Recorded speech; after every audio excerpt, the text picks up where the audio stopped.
c'est mon plaisir aussi maintenant d'inviter notre orateur de la soirée, qui s'appelle Valérie Gonin. Il m'a dit tout à l'heure, quand les gens vont me voir, ils vont dire « mais on pensait que c'était une femme, Valérie ». Mais non, c'est un homme. Alors bienvenue, Valérie, est-ce que tu veux me rejoindre? Valérie Gonin, qui vient du Val-de-Travers.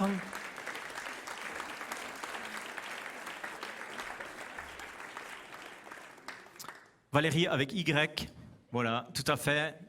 Valérie Gonin, qui a écrit un livre que vous avez peut-être lu, des racines dans le ciel, qui parle de son parcours, de pardon. Valérie est devenue pasteur à Fleurier, dans le Val-de-Travers. Il est marié à Aline. Ils ont 3 enfants, Miguel, Dylan et Jérémy, dont un des enfants qui est autiste. Et en famille, ils aimeraient aimer Dieu, servir Dieu. C'est pour ça aussi qu'ils ont accueilli encore un adolescent afghan qui est réfugié en Suisse. Et toute cette famille s'implique dans le Val-de-Travers et au-delà. C'est un privilège de t'accueillir, Valérie. Que le Seigneur te bénisse dans ton partage de ce soir. Je propose qu'on l'applaudisse encore une fois, l'encourager. Merci beaucoup encore de l'invitation. Ce soir, j'aimerais parler de Jésus, de ce que Jésus a fait dans ma vie, de ce que Jésus veut faire de ta vie.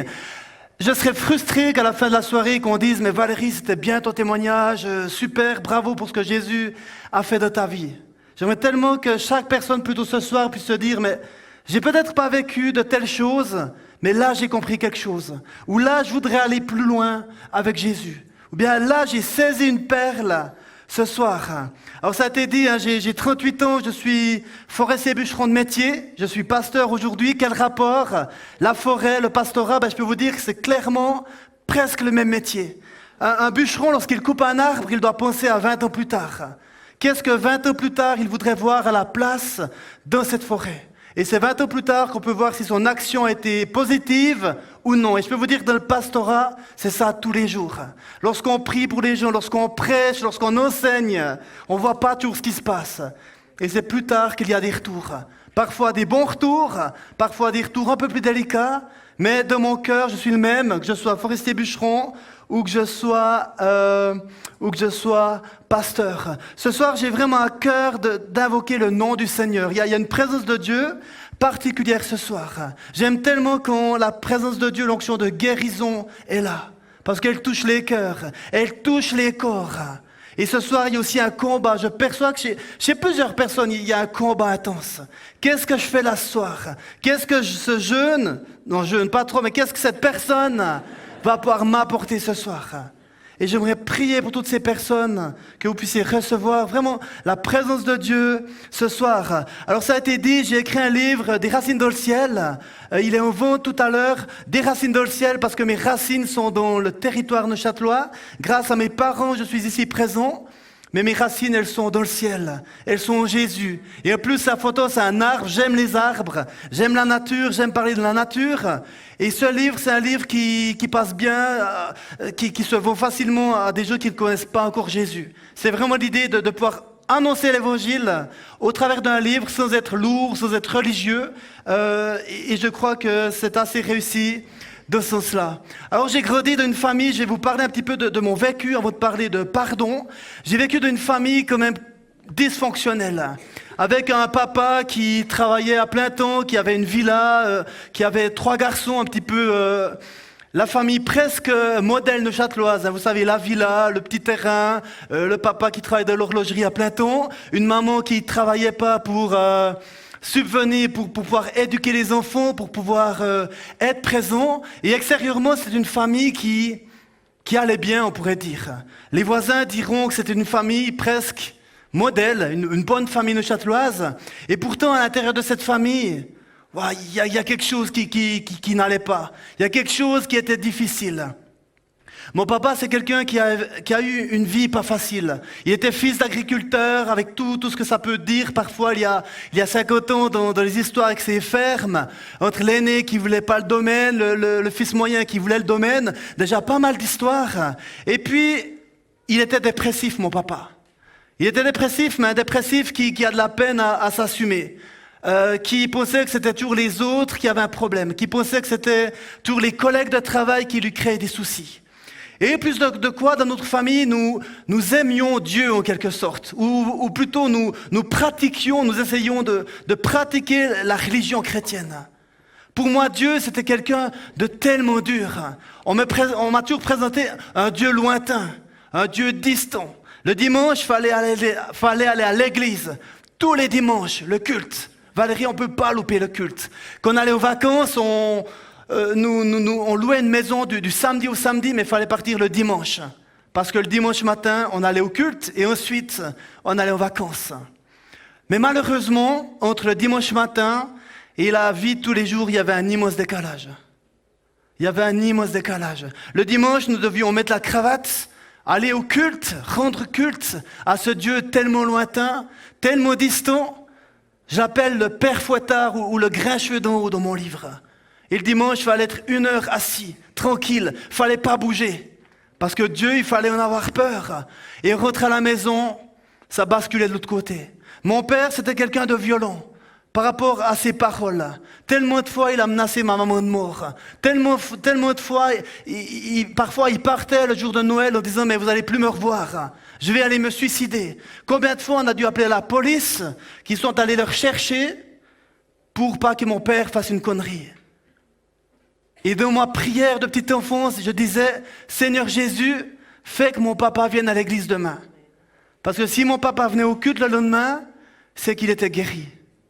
Il y avait un dysfonctionnement total dans ma famille par rapport au jour du Seigneur, le dimanche, et la vie de tous les jours. Pour moi, Dieu, c'était pas une personne fréquentable. Dieu, il était lointain.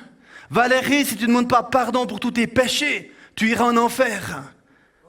Valérie, si tu fais des bêtises et tu ne demandes pas pardon, tu vas perdre tes parents, tu seras en enfer. Alors tous les soirs, avant d'aller au lit, je demandais pardon à Dieu pour tous mes péchés. Pardon, pardon, pardon. Et je rajoutais une série pour être sûr que si Jésus revient la nuit, je serai complètement pardonné. Pardon, pardon, pardon. Parce que Jésus, en plus, il va venir le soir. Il va venir la nuit qu'on s'y attend le moins pour essayer de jeter le plus possible hors de sa présence. Qui voudrait d'un Dieu comme ça? Qui voudrait d'un Dieu comme ça?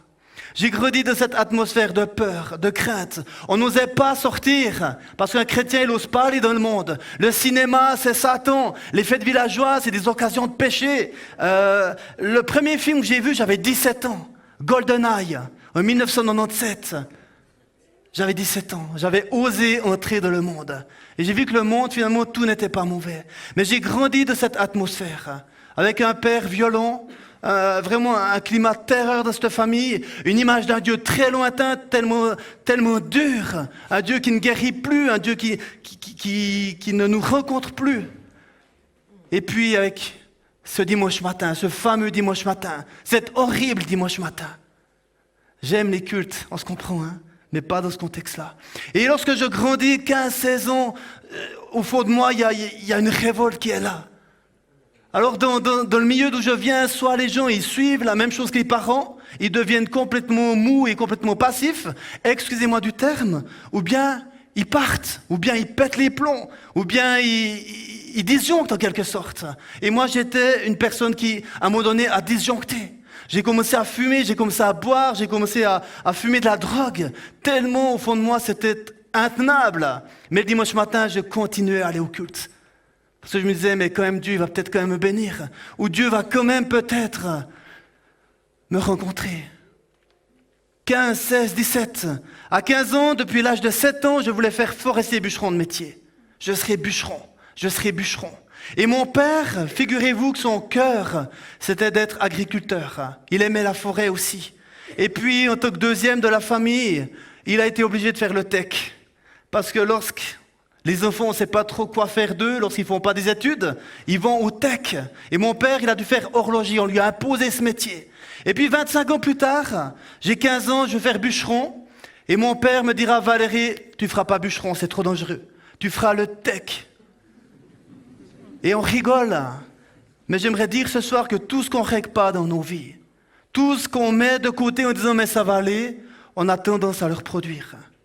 Toutes les choses que vous n'avez pas encore digérées, que vous n'avez pas assimilées, que vous n'avez pas pardonnées, un jour ça va rejaillir d'une façon ou d'une autre. On peut maîtriser les choses, mais au bout d'un moment, ça rejaillit. À 15 ans, je commence le tech, et c'était l'expérience la plus affreuse de ma vie. J'aime pas cette odeur d'huile. Souvent, dans nos églises évangéliques, c'est des vieilles usines, et je sens cette odeur d'huile. Ah, c'est terrible. J'ai tenu 6 mois. 6 mois après, j'étais en dessous de toutes les moyennes, j'ai jamais travaillé, et mes parents ont craqué, et ils m'ont autorisé à commencer le métier de forestier bûcheron. J'ai pris de la masse, j'ai commencé à grandir, mais au fond de moi, il y avait une tristesse tellement forte. Il y avait un esprit de rejet tellement fort dans ma vie. Vous savez que depuis votre enfance, on vous dit, mais Valérie, fais attention. Les filles, c'est dangereux. Faut faire attention, faut pas coucher avec elle avant le mariage, fais attention. Il y a vraiment un esprit de timidité, un esprit de rejet qui est venu sur ma vie. Et j'étais incapable d'aborder une fille. Je me disais, mais comment on fait en fait pour aborder une fille? Elle va de toute façon me trouver pas beau et nul. C'est impossible. Il y avait tellement de rejet dans ma vie, tellement de mort, tellement de découragement. J'avais 18 ans, extérieurement ça allait pas mal, mais ma vie était déjà, je crois, arrivée à une certaine fin, en se disant, mais qu'est-ce que je fais de ma vie actuellement? Pourtant, extérieurement, ça allait. Je faisais mon apprentissage, ça allait pas mal, mais intérieurement, j'étais déjà détruit. Mon père était de tout, et à la maison, c'était de pire en pire. Mes frères, 17, 18, 19 ans, ont commencé à sortir de plus en plus, se sont mariés, et mes parents se sont retrouvés en vis-à-vis. Et on sait bien que lorsque les tout couples se retrouvent en vis-à-vis, lorsque les enfants sortent du nid, on doit un petit peu se retrouver en quelque sorte. Et parfois, ça peut passer ou ça peut casser. Et là, mes parents, ça s'est affronté de plus en plus. Toute sa vie, ma maman a prié pour son mari. Pour elle, c'était impensable de se séparer. Pour elle, c'était impensable de parler de ses problèmes aux autres. Les problèmes, on les garde dans la famille. Les problèmes, c'est une affaire entre nous et Dieu. Personne ne savait ce qui se passait. Sa propre maman lui avait dit, mais ne te marie pas avec ce gaillard. Même à sa propre maman, ma maman n'a jamais osé parler de ses problèmes. Et puis elle allait le dimanche, elle pouvait surtout pas parler de ses problèmes. Parce que déjà, elle avait choisi ce mari, et en plus, tu ouvres la Bible et c'est marqué, femme, sois soumise à ton mari. Qu'est-ce que tu veux faire avec ça? Elle était là, elle priait. Mais au fond d'elle, elle savait que les choses commençaient à s'envenimer. Et un jour, ma maman, elle en a eu marre, et elle a commencé à parler un petit peu de ses problèmes aux gens. Donc il n'y avait pas Facebook, il n'y avait pas WhatsApp à l'époque, mais elle a commencé à en parler à 1 ou 2 personnes, qu'elle se sentait en danger, qu'à la maison que ça n'allait pas, qu'elle avait été menacée de mort plusieurs fois. Et les gens de dire, mais Mariette, tu exagères, le Francis c'est un bon type, c'est un gars qui bosse à plein temps, qui va aux champignons, c'est un bon type. Mais ma maman savait ce qui était en train de se passer. À ce moment-là, j'ai 17 ans, mal dans mes pompes, 17 ans et demi, et je me dis, mais n'y aurait-il pas quand même un Dieu à une place? Et c'est à ce moment-là que j'ai rencontré un ami qui est devenu un super ami très très proche, qui avait 10 ans plus que moi et qui était chrétien, convaincu, et il m'a en quelque sorte pris sous mon aile. J'avais 18 ans, il m'a parlé de Jésus. Ou plutôt, nous avons pratiqué Jésus ensemble. Nous avons commencé à prier ensemble. Et pendant 1 année, j'ai commencé à chercher Dieu de tout mon cœur dans des rencontres chrétiennes, dans des rassemblements, dans des choses, pour essayer de saisir Dieu. On était dans la période de Toronto, dans les années 97, et une fois, je m'avance à un appel, on prie pour moi, j'étais pas chrétien, rien du tout, et l'orateur prie pour moi, et j'ai senti quelque chose à l'intérieur de moi, une émotion ou quelque chose. Et ni une ni deux, j'ai couru chez mon ami, et j'ai dit, mais j'ai senti quelque chose de Dieu. Alors on rigole un peu, parce que tout le monde ici peut-être a déjà senti quelque chose de Dieu, mais moi qui étais dur, moi qui n'avais aucune émotion, c'était vraiment quelque chose de miraculeux. Et pendant 1 année, j'ai cherché Dieu. J'ai commencé à réaliser qu'il y avait quand même un Dieu à une place qui m'aime. Bien, qui aime les gens, mais moi je ne savais pas encore si ce Dieu-là pouvait m'aimer. Et puis un jour, 1 année après, de ces premières rencontres avec Dieu, je commençais à fréquenter une église évangélique. Mes parents m'avaient enfin, ou bien j'avais plutôt pris l'autorisation d'aller dans une autre communauté. Parce que dans le milieu d'où je venais, c'était impensable d'aller chez les autres, les frères larges, comme on les appelait. Et puis, je prends rendez-vous chez ce pasteur. Et je lui dis, mais j'aimerais parler avec vous, monsieur. J'avais jamais parlé de ma vie, j'avais jamais parlé de mes problèmes à différentes personnes. Et j'ai commencé à lui parler de ma vie. J'ai commencé à lui donner certains détails. Et puis à un moment donné, une demi-heure après ça, il s'arrête, il me regarde droit dans les yeux, et puis il me dit, mais Valérie, est-ce que tu serais prêt à donner ta vie à Jésus ce soir? Waouh, je suis venu tout rouge. J'étais absolument pas préparé à ce genre de questions. J'allais juste chez lui pour parler un petit peu de mon vécu, mais la personne, elle a perçu à ce moment-là qu'il y avait un tournant dans ma vie. Je ne sais pas, si encore maintenant, si vous la connaîtriez, c'est Michel Ruchti. Pour ceux qui connaissent, c'est plutôt le gars timide, réservé. C'est pas un évangéliste pure souche. Mais ce soir-là, il a perçu qu'il y avait un moment clé, qu'il y avait quelque chose pour moi dans ma vie. Alors qu'à la maison, ça se dégradait de plus en plus. Alors que moi-même, au fond de moi, j'avais des pensées de plus en plus morbides. Il y avait quelque chose ce soir-là. Il me pose cette question, je viens tout rouge. Et finalement, je dis, yes, je suis prêt ce soir à donner ma vie à Jésus. Le concept de la croix, je le connaissais par cœur. Je savais que Jésus était venu sur terre. Je savais qu'il avait donné sa vie pour moi. Je savais tout ce qu'il avait fait. Mais pour moi, ça restait un concept lointain. Et ce soir-là, ça a pris une dimension nouvelle dans ma vie. J'ai réalisé que oui, Jésus avait payé le prix. J'ai réalisé que oui, Jésus a donné sa vie sur cette croix pour moi. Et ce soir-là, je ne sais pas comment j'ai fait, mais j'ai capitulé devant Dieu. Je suis tombé à genoux devant Dieu et j'ai pleuré. J'ai vécu quelque chose d'extraordinaire. Et pour me faire pleurer, il fallait vraiment y aller à l'époque. Alors pleurer pour les autres, c'était assez facile, mais pleurer pour moi, c'était quelque chose de tellement difficile. Et ce soir-là, j'ai vécu quelque chose de la présence de Dieu. Ce soir-là, j'ai donné ma vie à Jésus. Et suite à cette expérience, les choses ont tellement commencé à changer dans ma vie. Mais malheureusement, dans ma propre famille, les choses n'ont pas changé. Les choses ont même empiré. D'un côté, il y a ce que je vis avec Jésus, des choses extraordinaires. Je suis un jour à une réunion où on prie pour les gens pour qu'ils reçoivent le Saint-Esprit. L'orateur, il prie pour moi et je me retrouve par terre à pleurer et à prier dans d'autres langues. Moi qui n'avais jamais imaginé un tel truc. Un jour, je suis dans la forêt, je perds ma serpe, l'outil que les bûcherons ont dans le dos, et je dis, mais Jésus, elle est où cette serpe? Je la cherchais depuis un moment. Et j'ai une vision devant les yeux et je me vois en train de tourner une bille de foillard, pour ceux qui connaissent du hêtre, un arbre, bref, et je vois la serpe sous cet arbre, de la vision. Et je cours, et la serpe était exactement à cet endroit-là. Et ce jour-là, j'ai compris quelque chose de plus de Dieu. Tous ces versets qui disent, mais oui, Jésus connaît le nombre des cheveux de ta tête. Alors pour Christian, c'est plus facile que moi, mais... Et je savais par cœur ce verset. Mais ce jour-là, j'ai compris. Ce soir-là, j'ai compris que Jésus, il était avec moi dans cette forêt. Et que ce verset, ce n'était pas juste un concept, c'était une réalité que Dieu, il était avec moi. Ce mardi 14 octobre, je crois, 1997, qu'il était avec moi dans cette forêt et qu'il était avec moi quand je travaillais. Et ça a été une révolution dans ma vie. Je connaissais Jésus, j'aimais Jésus. Mais je n'avais pas encore réalisé à quel point il était proche de moi. Et cette petite expérience de la serpe, ou cette immense expérience de la serpe, m'a conduit tout au long de ma vie. Et encore maintenant, lorsque je pense à toutes ces choses, je parle toujours de cette serpe. Parce que ça a été comme une fondation dans ma vie.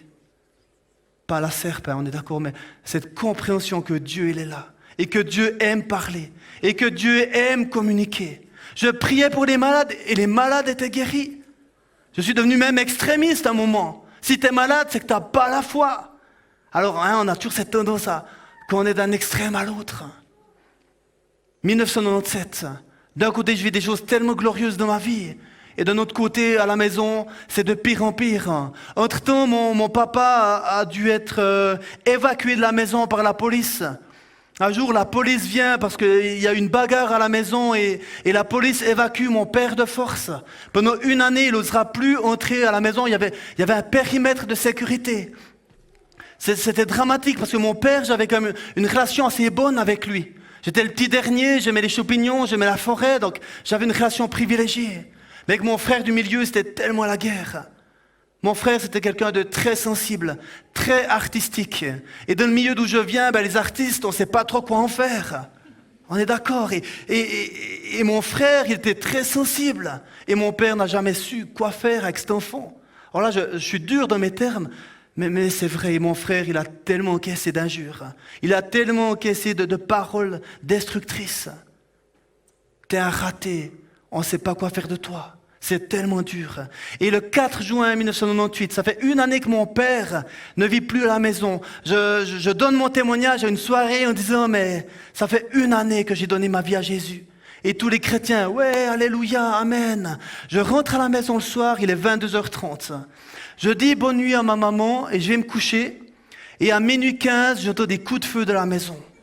3 coups de feu, un cri énorme de ma maman qui crie, Jésus, aide-moi.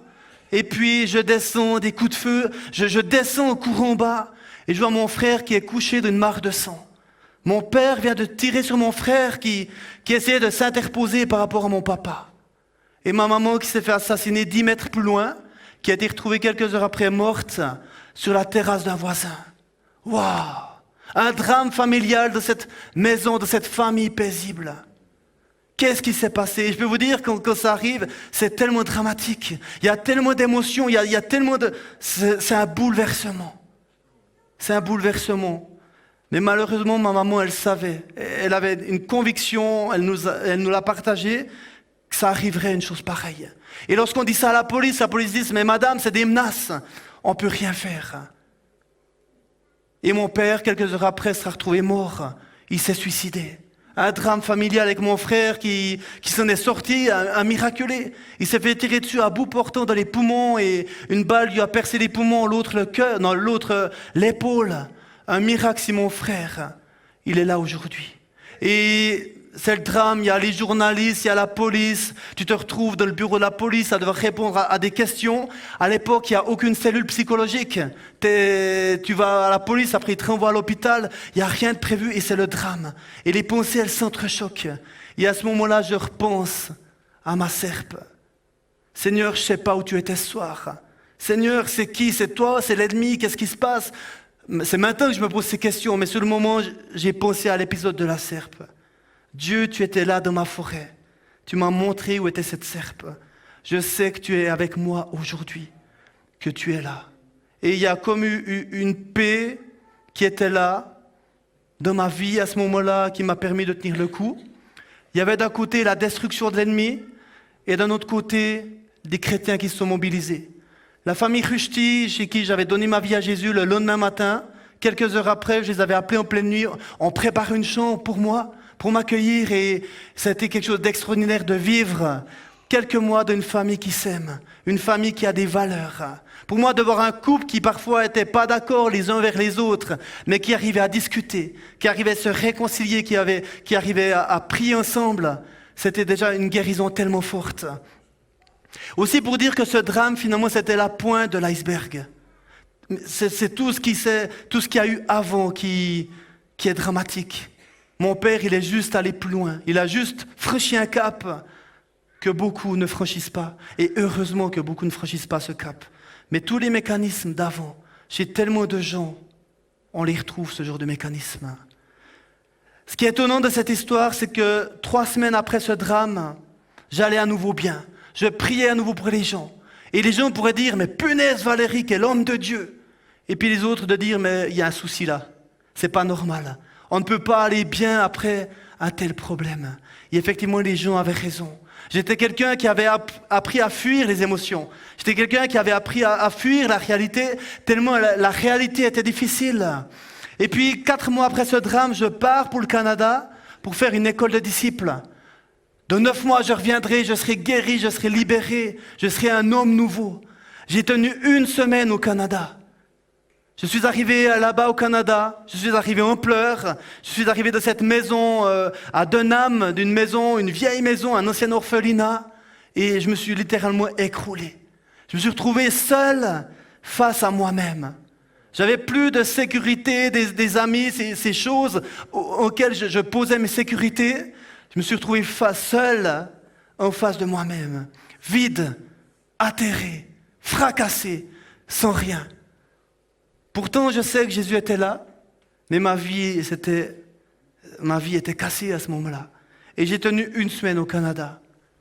Et je suis rentré. Imaginez l'église qui vous envoie, Valérie, on te bénit à de 9 mois. Et 1 semaine après, j'étais nouveau assis à la même place. Les gens ont dû se poser 2-3 questions. Mais 1 semaine, j'ai jamais regretté ça. Le billet aller simple m'a coûté 1200 francs.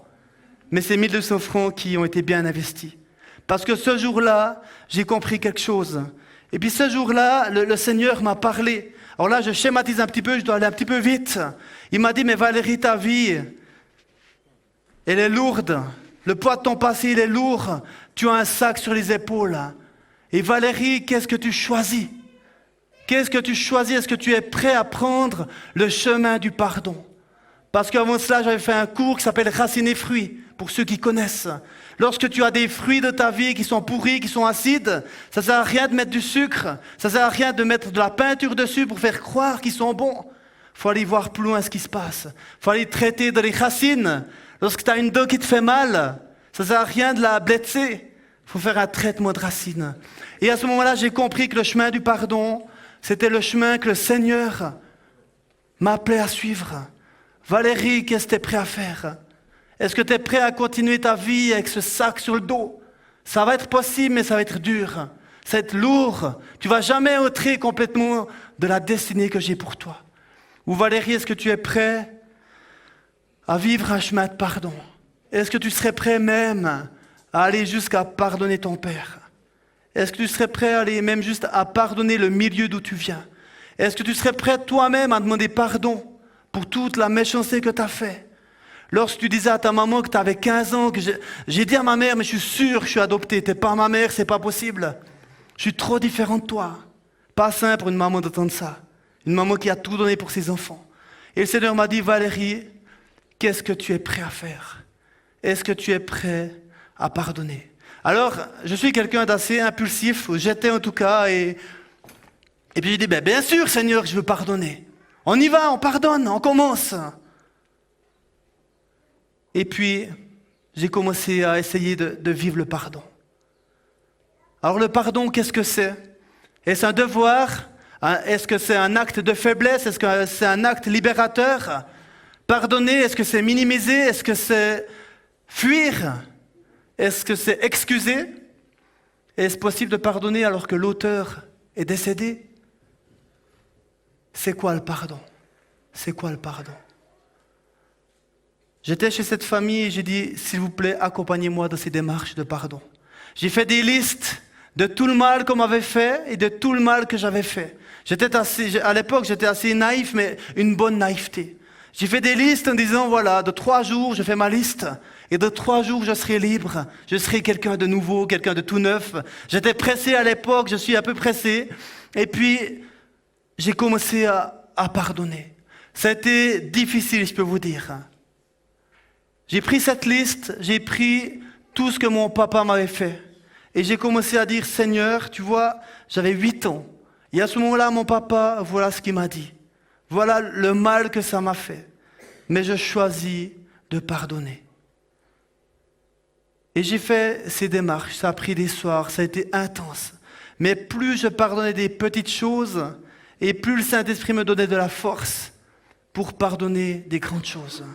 Mais je peux vous dire qu'il y avait un sacré combat. Il y avait le premier combat, c'est un combat psychologique. C'est pas juste, c'est pas à moi d'initier ça. C'est pas juste, il y avait de la colère, il y avait de la révolte en moi, il y avait de la violence même qui sortait. Et j'ai appris plus tard que c'est bon signe. Lorsque tu vis des démarches de pardon, qu'il y ait de la colère, qu'il y ait de la frustration, qu'il y ait du combat psychologique, c'est bon signe. Et j'ai vécu ces moments-là, c'était tellement intense. Et le deuxième combat, un combat tellement intense aussi, pour moi c'est le combat spirituel. Satan, il déteste le pardon. Il déteste le pardon parce qu'il sait que c'est libérateur. Jésus sur la croix, il meurt pour mes péchés.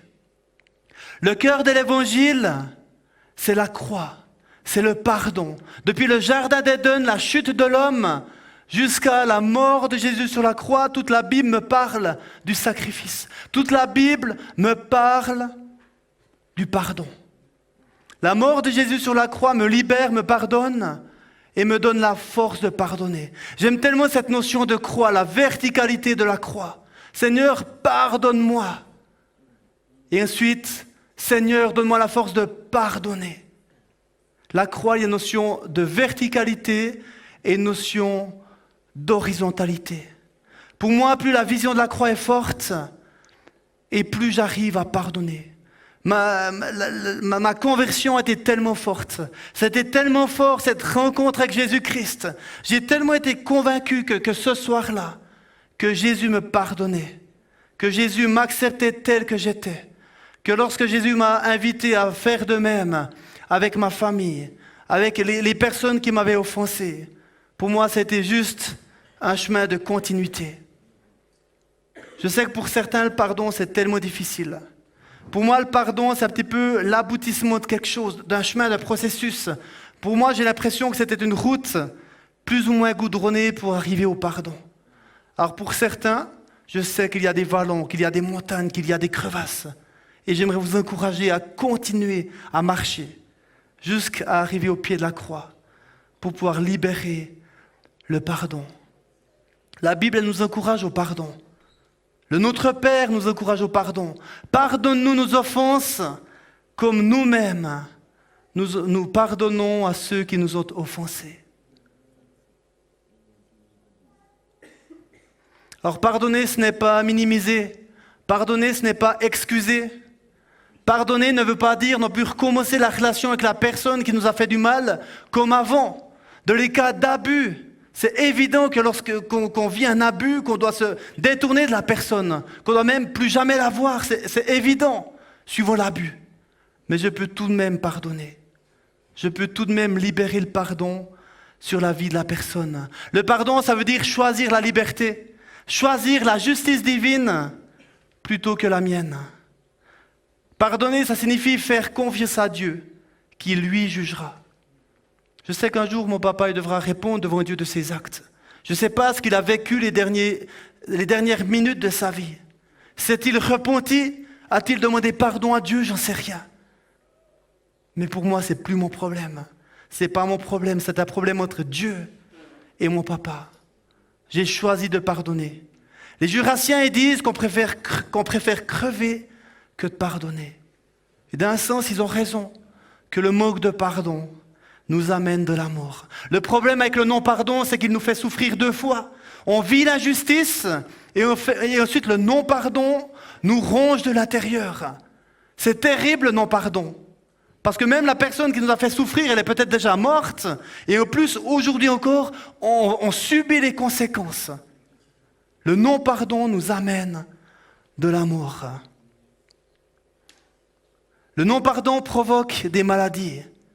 Et le non-pardon nous empêche d'entrer de la destinée que Dieu a pour nous. Vous vous souvenez de l'image avec le sac à dos? C'est lourd, c'est épais. Dieu, il a préparé des œuvres préparées à l'avance, des œuvres belles. Mais avec un sac à dos de 50 kilos, ça va être difficile d'entrer dans ces œuvres belles préparées à l'avance. Aujourd'hui, j'ai clairement pardonné à mon papa. De tout mon cœur. Aujourd'hui, j'arrive à parler de mon papa avec décence. J'arrive à voir ce que mon père, il m'a transmis. Il m'a transmis la vie premièrement. Il m'a transmis la vie. Sans mon père, je ne serais pas ici ce soir. Il m'a transmis l'amour de la forêt. Il m'a transmis l'amour des champignons. Ma maman m'a transmis l'amour de la parole. J'aime parler. Parfois, c'est un peu long, mais j'aime parler. Ma première prédication, le pasteur m'a arrêté après 30 secondes. Il m'a dit, mais on n'a rien compris, tu recommences. Avec Jésus, on progresse tous les jours. J'ai pu pardonner au milieu d'église d'où je venais. Ils m'ont transmis l'amour de la parole. Tous les soirs, c'était 30 minutes de lecture biblique depuis l'âge de 5 ans jusqu'à 15 ans. J'ai tellement emmagasiné de la Bible, j'en avais tellement marre un temps. Mais aujourd'hui, je porte un dépôt grâce à cette éducation. J'ai pu pardonner à ma maman de certains manquements. J'ai pu demander pardon à Dieu de tout ce que j'avais fait subir à ma maman. Et ça, c'est tellement dur parce qu'on vit des choses difficiles. Ma maman devait assumer un mari complètement irresponsable. Et moi, en plus, je persécutais ma maman. Waouh! Elle a tellement encaissé ma mère. Mais elle a toujours prié pour ses enfants. Tous les matins, je la voyais à genoux, en train de prier et d'intercéder pour sa famille. J'aimerais, avant de vivre un temps de prière, parler de 4 jalons pour moi qui sont absolument essentiels dans la démarche que j'ai vécue. Ce premier jalon, c'est une rencontre vivante avec Jésus. Et tout à l'heure, avant le temps de prière, j'en parlais brièvement. Vivre une rencontre avec Jésus, un Dieu qui fait grâce, un Dieu de grâce qui nous rencontre là où nous en sommes pour aller plus loin. Le deuxième jalon, c'est cette notion d'être bien entouré. Tellement de gens sont seuls. Et lorsque tu vis des situations tellement difficiles, c'est tellement important d'être entouré. Cette famille Rushdie qui m'a accueilli, ça a été tellement guérissant, d'être aimé. Je suis arrivé chez eux quelques heures après ce drame. Ils m'ont dit, mais Valérie, si tu veux fumer dans notre maison, ne te gêne pas, fais-le. Ils savaient que ce n'était pas le moment peut-être de mettre trop de barrières. Mais il y a eu un accueil tellement fort. Aujourd'hui encore, ça me touche. Aujourd'hui encore, ça me travaille. Le troisième jalon, c'est cette notion de pardon. Libérer le pardon. Oser pardonner pour ne pas mourir toi-même, pour entrer dans ta destinée. Et le quatrième jalon, je n'ai pas beaucoup parlé, c'est l'histoire de revisiter mon histoire familiale. Dans ma famille, lorsqu'il y avait des conflits, on coupait les ponts. On coupait les ponts, on se séparait. J'ai appris que ma grand-mère paternelle était morte en 2002 dans le journal. Elle habitait à la Chaux-de-Fonds, à 15 km de chez moi. Mon grand-père maternel est décédé à 36 ans lorsque ma maman elle avait 2 ans. C'était un Nicolet de Tramelan, Pierre Nicolet de Tramelan, horloger, pour ceux qui connaissent un peu Tramelan. Et puis, ma grand-mère a coupé les ponts avec toute la famille de Tramelan. Mon père a coupé les ponts avec toute sa famille. Et à un moment donné, il y a eu un manque. Je dis, mais je suis qui finalement? Qui sont mes ancêtres? Quelles étaient les qualités de mes ancêtres? Quel est l'héritage que je prends de mes ancêtres? Et quel est l'héritage que je refuse de le nom de Jésus? Ça a pris du temps, ça a pris des émotions, mais je suis allé visiter des gens. Parce que je voulais aussi savoir qui était mon père. Pourquoi il en est arrivé jusqu'à commettre l'irréparable. Et aujourd'hui, j'ai compris certaines choses. Il y a beaucoup de choses que je n'ai pas compris, mais j'ai décidé de faire un stop, de laisser ces choses à Dieu. Et pour moi, il y a quelque chose de fort par rapport à l'héritage humain que Dieu m'a donné. Il m'a donné une famille. Dans ma famille, il y a des qualités. Dans mes ancêtres, ils avaient des qualités aujourd'hui que je dis, oui, ça je veux. Mais il y a tellement de choses aussi que je dis, mais ça je veux pas. Dans le nom de Jésus. Mon grand-père est mort d'un infarctus. Mon père a eu un infarctus à 43 ans. Mais ça, je veux pas le vivre, dans le nom de Jésus. Je fais du sport, j'essaye de manger plus ou moins sainement, mais je sais qu'il y a aussi des choses à couper, dans le nom de Jésus et avec son autorité. J'aurais encore tellement de choses à dire, mais je vais m'arrêter là pour ce soir. J'aimerais inviter le groupe de louanges qui vont nous conduire dans un chant, et ensuite de quoi je vais lancer un appel. Alors il y aurait tellement de choses à dire, je vais essayer de compresser tout ça pour que l'huile de ce qui devrait sortir ce soir à l'appel puisse sortir. Et puis pour les autres personnes, prenez ce que vous pouvez prendre ce soir. Vous avez tous des familles, vous avez tous des enfants, vous avez tous eu en tout cas des parents, ça c'est sûr. Tous des parents, ça c'est sûr, je ne me trompe pas. Et je vous encourage à dire, mais où vous en êtes par rapport à ces choses? Où vous en êtes par rapport à ce sac sur vos épaules? Est-ce que vous avez l'impression de marcher de la destinée que Dieu a pour vous? Ou avez-vous l'impression de subir la vie? Et tout à l'heure, on priera pour ces gens. Donne-moi un cœur d'enfant, tourné vers le Père aimant. Quand mes prières ne sont plus que soupirs, tu ne te lasses pas de me sourire. Quand ma foi t'est là, funambule, sur le fil de vie déambule. Quand mes cris s'étouffent au fond de mon cœur, tu perçois pourtant encore ma douleur. Je voudrais voir un signe d'amour, sans faire toujours tant de détours. Je dépose devant toi mes fardeaux et mes tracas.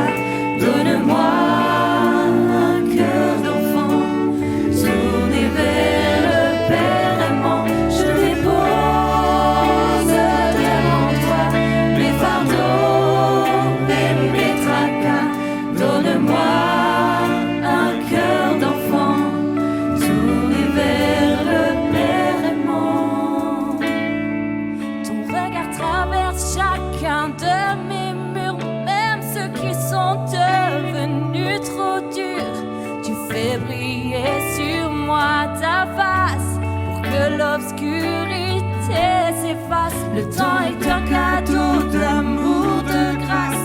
Et quand mes jours connaissent aussi l'angoisse, j'entends le souffle de ta voix. Je marche pas à pas vers toi.